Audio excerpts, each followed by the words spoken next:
¿qué tal? Mi nombre es Fabiola Godínez, yo soy docente del Colegio Jalostocotitlan e imparto algunas materias de informática de nivel 8.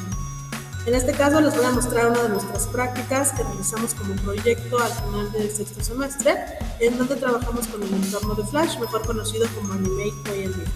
¿Qué podemos realizar? Bueno, sé que Flash es conocido más por la parte de sus desarrollos en base a la animación y movimiento.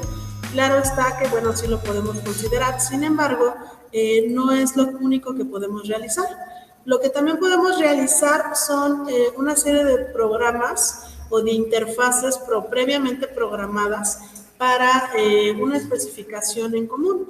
¿Qué es esto? Bueno, podemos trabajar con prácticas con lenguaje de programación parecido a lo que soportan los lenguajes puros de programación. Sin embargo, bueno, solamente tiene algunas palabras reservadas. ¿Ok? Bueno, estas son algunas de nuestras prácticas que hemos hecho. Una de ellas también, con tomando en cuenta las sentencias de programación, es nuestra bola de cristal, en la cual se configuró pues que hiciera una serie de preguntas y de posibles opciones de respuesta. Y entonces podemos observar cómo funciona también la programación en este tipo de interfaces. ¿Vale? ¿Qué vamos a hacer? Bueno, en esta práctica lo que les voy a mostrar precisamente es la introducción de dos datos o de dos dígitos considerados como variables. ¿Por qué? Porque aquí en Flash los entornos o las variables con las que se trabajan son tres tipos: booleana o boolean para los verdaderos y falsos, string para las cadenas de caracteres e integer para los números, no importando si son decimales o enteros. ¿Qué podemos hacer? Bueno, el usuario tiene que tener la capacidad de poder observar que al momento de que él incruste los datos o coloque los datos en el cuadro de texto, se puede observar que al presionar cada uno de los botones hace las operaciones correspondientes. ¿Cómo hacemos esta parte de la interfaz? Bueno, lo que necesitamos es crear un escenario desde blanco y para ello le damos clic en Archivo, Nuevo, configuramos en caso de que sea necesario el ancho y el alto de la figura o de nuestro escenario y le damos a Aceptar. Para esto ya tenemos que tener almacenada en alguna carpeta nuestra imagen de fondo. Vuelvo a mostrar, tenemos una imagen de fondo tipo pizarrón, tenemos etiquetas o cuadros de texto que son herramienta texto en general y el botón. Prácticamente aquí estaríamos trabajando solamente con dos herramientas, la herramienta de texto y la herramienta de botón, nada más que la herramienta de texto trabaja con tres, texto estático, dinámico e introducción de texto. ¿Qué vamos a hacer entonces? Una vez que el usuario tiene ya su lienzo, lo que va a hacer es generar esa inserción de objeto. ¿Qué hacemos? Archivo, importar a biblioteca por si más tarde deseo ocuparlo, y en biblioteca clic sostenido y lo coloco sobre el escenario. Si yo ejecuto esto, bueno, voy a tener una deformación de mi imagen como tal. Lo que puedo hacer es ocupar las herramientas de selección, mi herramienta de zoom y comenzar a acomodar del tamaño más preciso con respecto al lienzo con el que estamos trabajando, ¿sale? Una vez que ya lo configuramos, ahora sí, podemos ir por el resto de las herramientas. ¿Cuáles serían nuestras herramientas de texto como tal? ¿Qué vamos a hacer? Bueno, vamos a hacer lo siguiente, pongamos mucha atención. Selecciono la herramienta de texto. A este nivel, el alumno ya domina la interfaz, ya conoce dónde puede configurar cada una de las propiedades e incluso un poco de lo que viene siendo la parte del texto o sintaxis del lenguaje de programación. Entonces, ¿qué hacemos? Seleccionamos la herramienta de texto, la colocamos, pero no sin antes declarar qué tipo de texto vamos a utilizar: texto estático, texto dinámico o introducción de texto. Selecciono que sea texto estático. Como observamos, nuestra práctica tiene las palabras, leyendas o mejor conocidas como etiquetas de operación, suma, resta, multiplicación y división, que sirven como guía para que el usuario sepa cuál es la función de cada botón.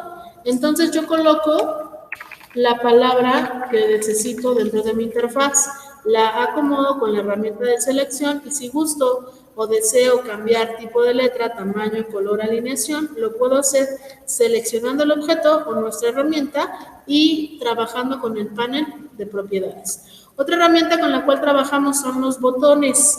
Para trabajar con los botones lo que podemos hacer es configurarlos desde un diseño nulo o vacío, es decir, utilizar cualquiera de estas herramientas base como líneas, cuadros de texto, círculos, pluma, pincel y demás, guardarlos como símbolo para que posteriormente hagan la función de un botón.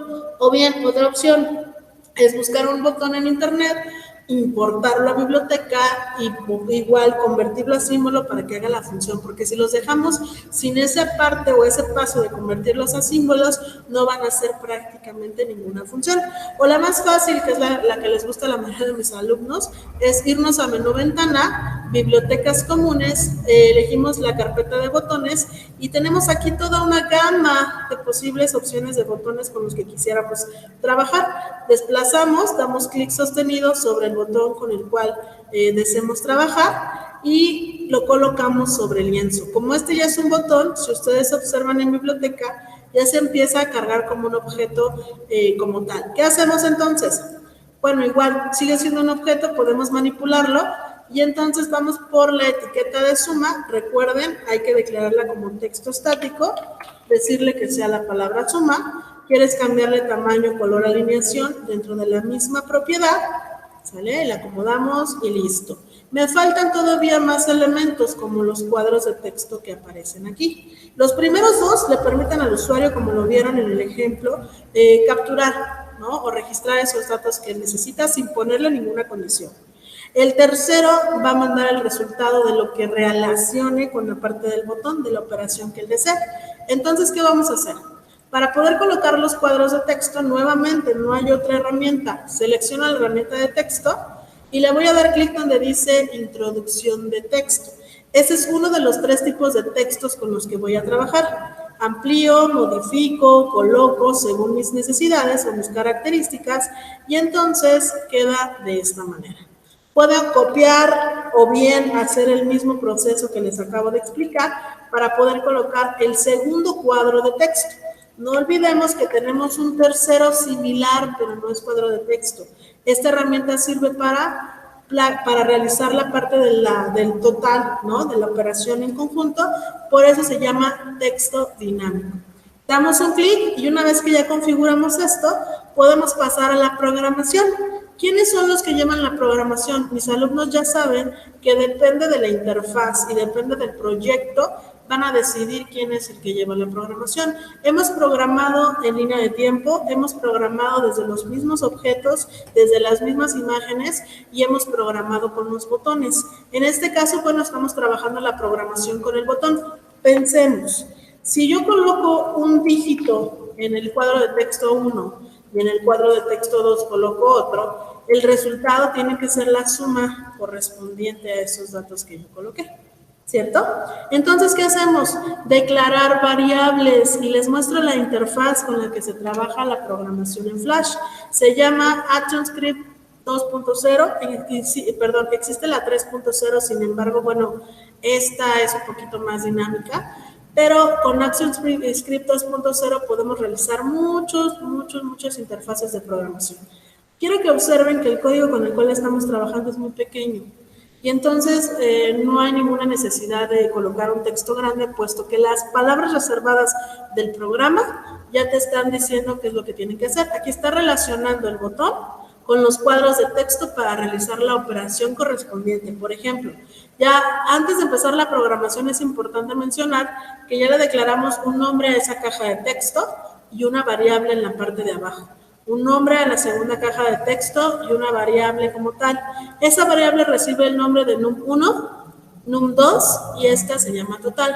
Lo que hace que cuando yo programe, aquí está, total, que es el tercer cuadro de texto, es igual a lo que hay, a la suma de lo que hay en el cuadro de texto 1, conocido como num1, más lo que hay en el cuadro de texto de num2. ¿Qué pasa aquí? Solamente en la suma. Si yo me voy a la resta, el signo es el que cambia. Si me voy a la multiplicación, el signo. Lo mismo pasa con la división. Cuando esto ya es capturado, entonces podemos obtener el resultado como se muestra a continuación. Y bueno, estas son unas series de nuestras prácticas que realizamos como parte del proyecto, donde se generaliza y complementa el conocimiento de los alumnos con el software que estamos trabajando, no sin antes ponerles retos, como por ejemplo que sumen solamente números pares, que no tomen en cuenta una cierta cantidad de dígitos, que ponga un rango entre los números que puede colocar, y entonces esto hace que el alumno piense más, empiece a considerar ciertas posibilidades y pueda tener más creatividad a la hora de desarrollar este tipo de proyectos. Pues para todo, muchas gracias y que tengan